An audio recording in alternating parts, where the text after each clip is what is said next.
All right, Alexis, what is it you want to learn about today? Well, tomorrow is Easter, and we just finished coloring some Easter eggs. Who thought of Easter eggs? Like, why exactly do we do that? So that is a good question. So let's talk a little bit about like the Easter celebration to just sort of in general. So Easter is the celebration of Jesus's resurrection from the dead.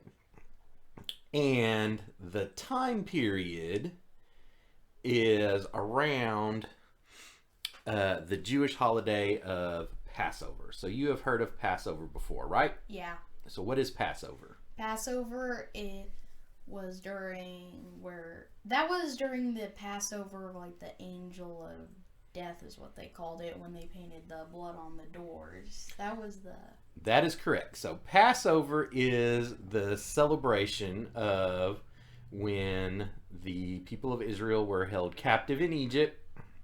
One of the plagues, yeah, that was the last plague. yes, the death of the firstborn for all the Egyptians, and to remain safe, the Israelites painted lamb's blood around their doors so that the angel of death would pass over. It was the firstborn son, I Yes. think. Uh, anyway, so we know biblically that um, the Jewish celebration of Passover and Christ's crucifixion happen close together. So the Last Supper, you've heard of the Last Supper, right? Yeah. Yeah. Famously, where Christ is there with his apostles, he institutes communion and things like that.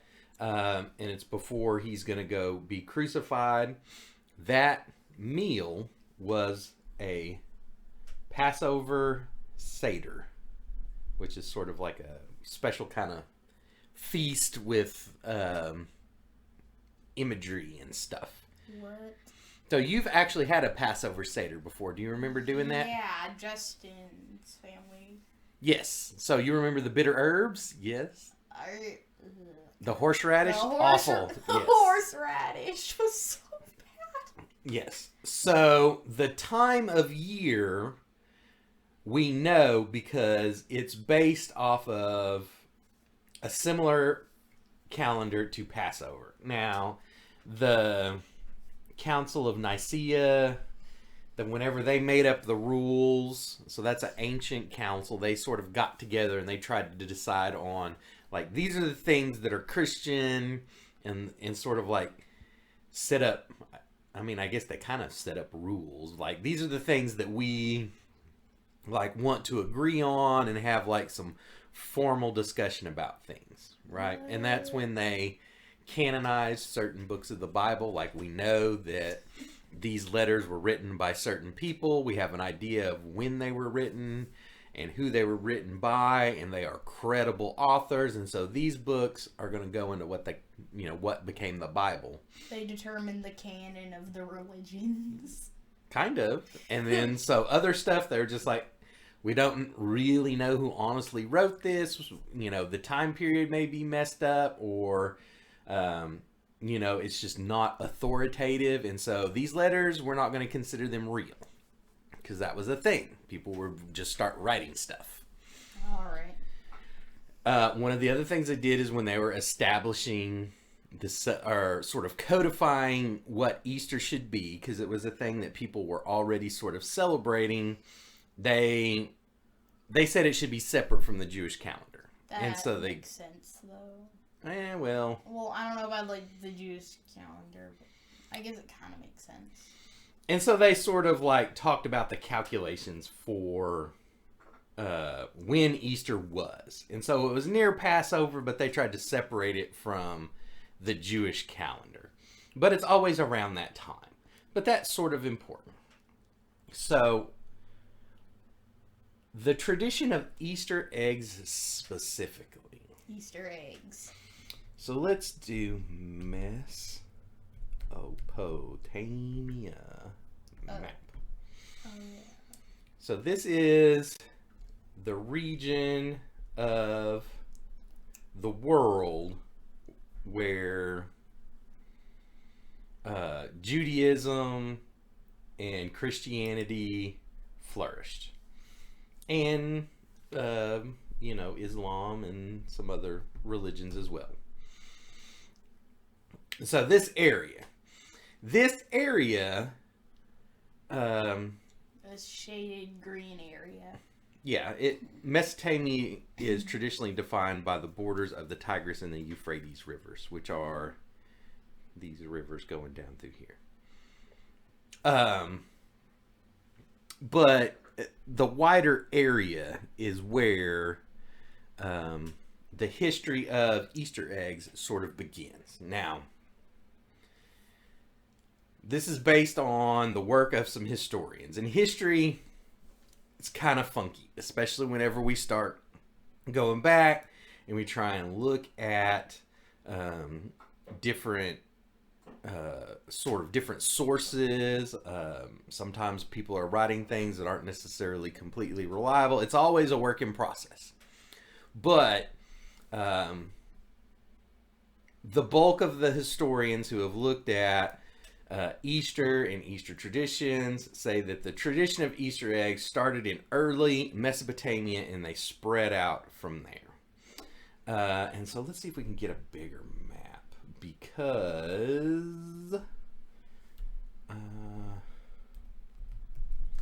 and so part of it is that this one will work maybe.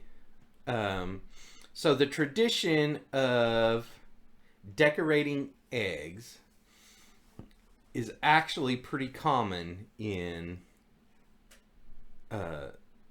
these areas in here.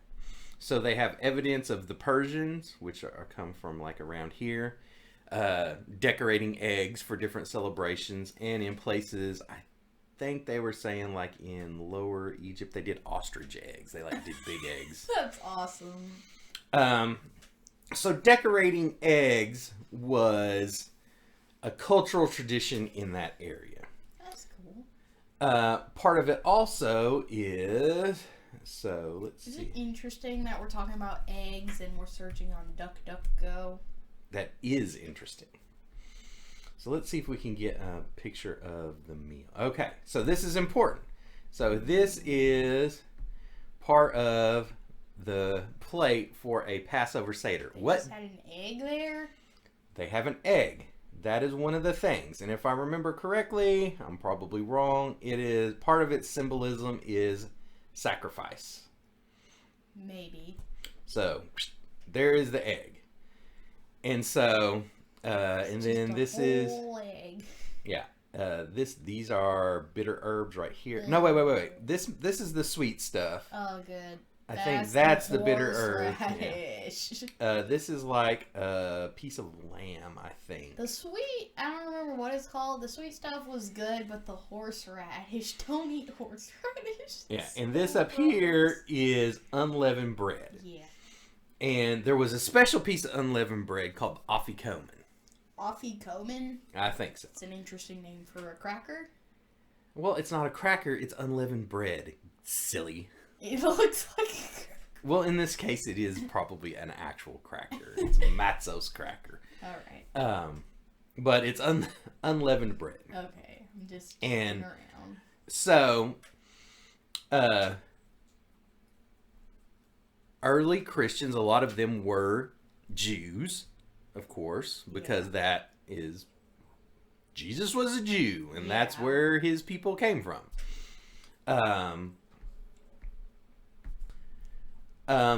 So a lot of them are going to be familiar with these traditions. Plus, that's just part of the area. Like, so even if you were a Christian convert, you probably still lived in communities with lots of Jewish people.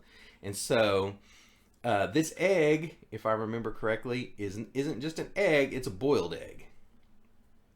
And so does that sound familiar? Well, yes. So the idea that these historians have hit upon is, so we have egg decorating sort of down in this direction, we have egg decorating sort of in this direction, And in these areas around here, we have new Christians who are also deeply steeped in Jewish traditions. And so they took the eggs from the Jewish Seder and decorated them.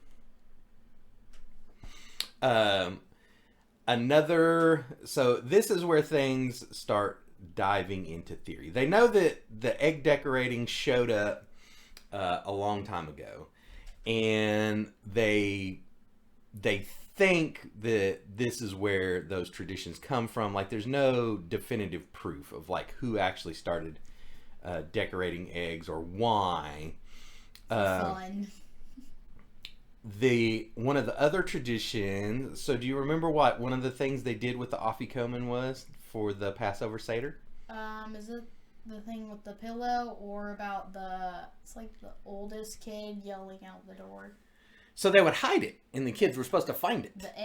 No, the piece of bread. The Cracker.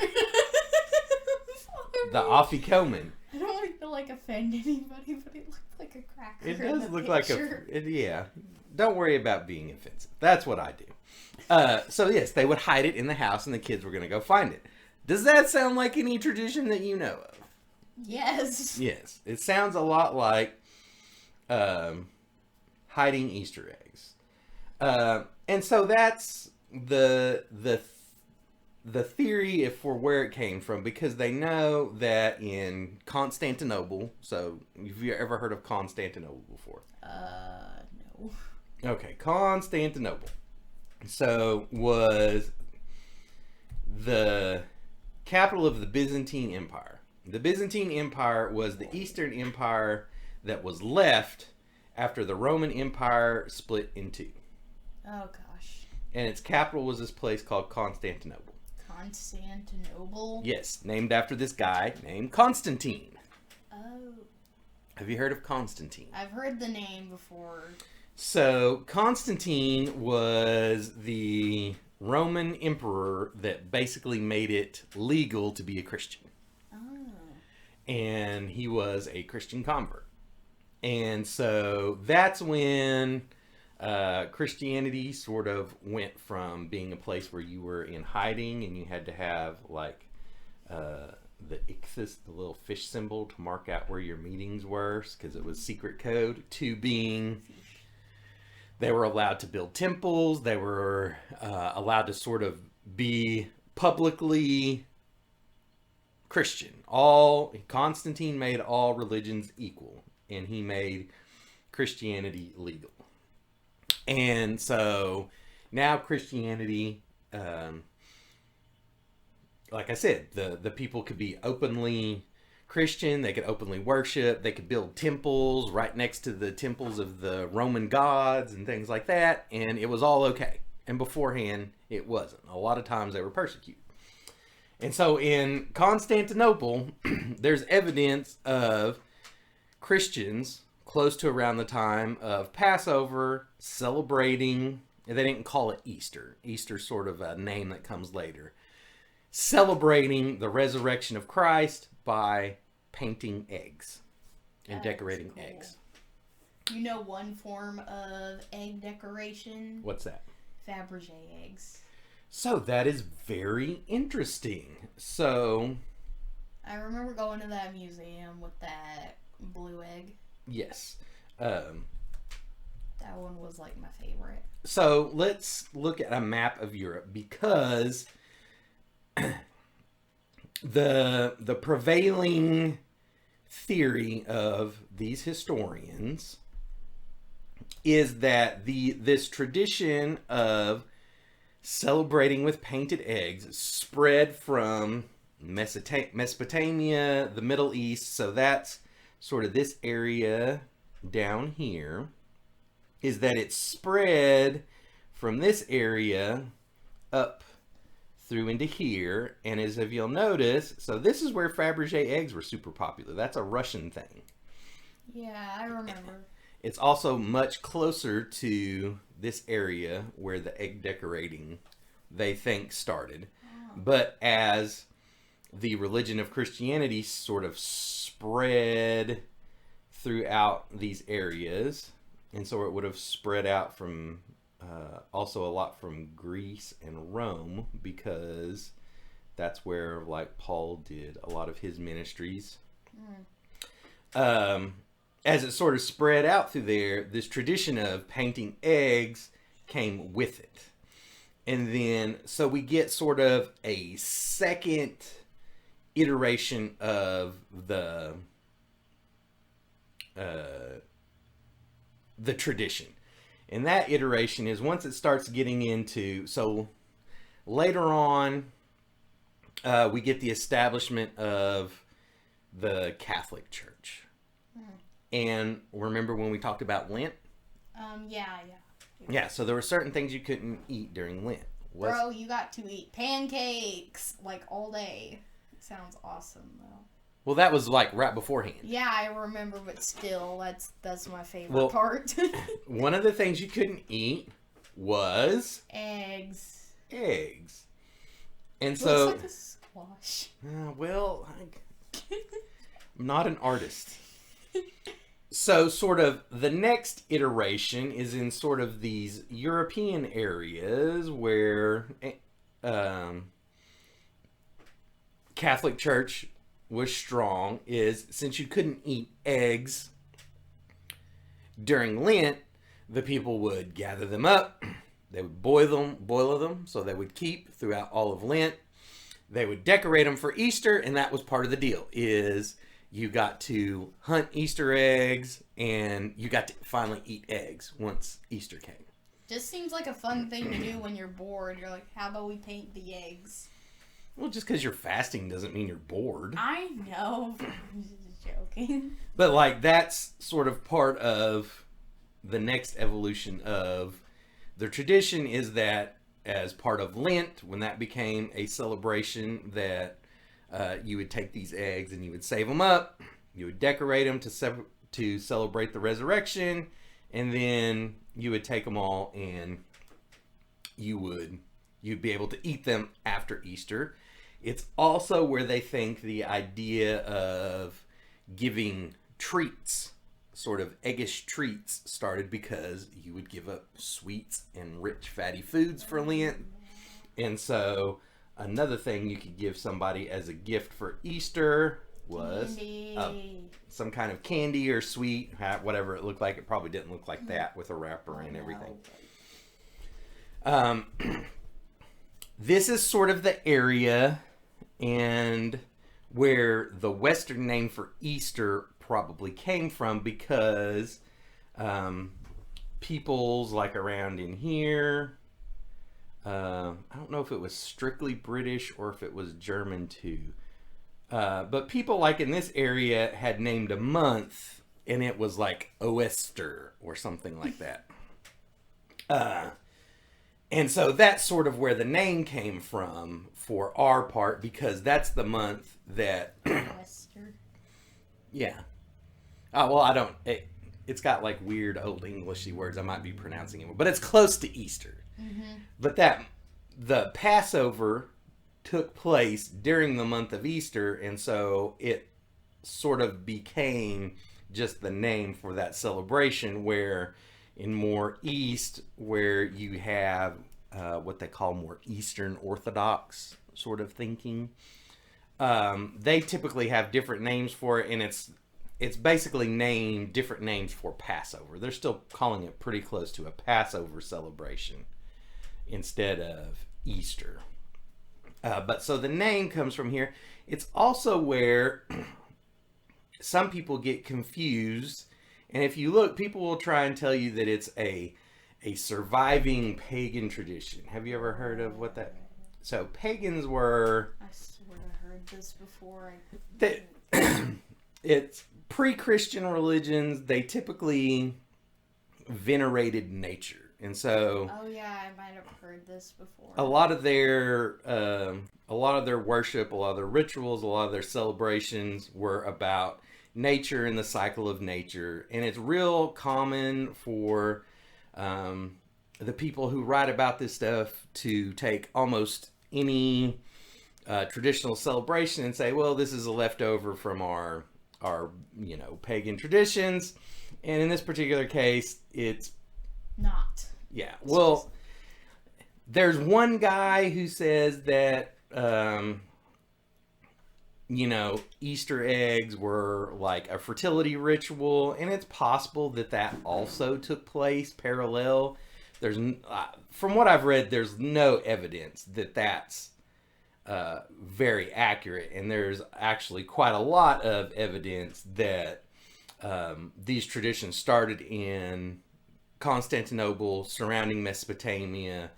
There's a lot more evidence that the traditions are linked to Passover-related symbolism that's spread out, and not really not really a lot of evidence for that. But it's the kind of thing people like to read about and write about, and they like to talk about it.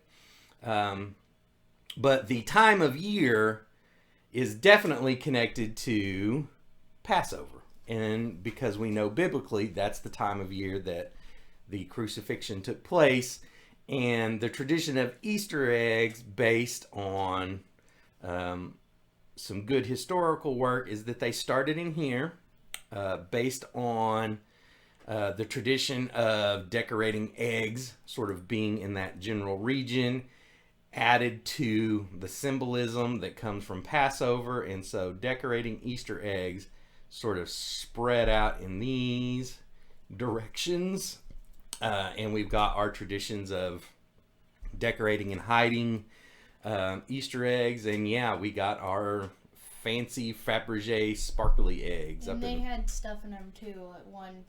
The blue one had like a picture of the king's son, right? I don't remember the blue one specifically. We could do a whole thing over Fabergé eggs. Yes, they are. Yes. Anyone listening, if you ever get a chance to go see the Fabergé eggs, because they had a traveling exhibit, go see them. They're gorgeous. They are really cool. Yeah. So, does that answer your questions? Yes. Do you have anything else? No. What are you supposed to say at the end of every YouTube video? Like and subscribe. Like and subscribe. I said it right this time. All right. Good job, Alexis.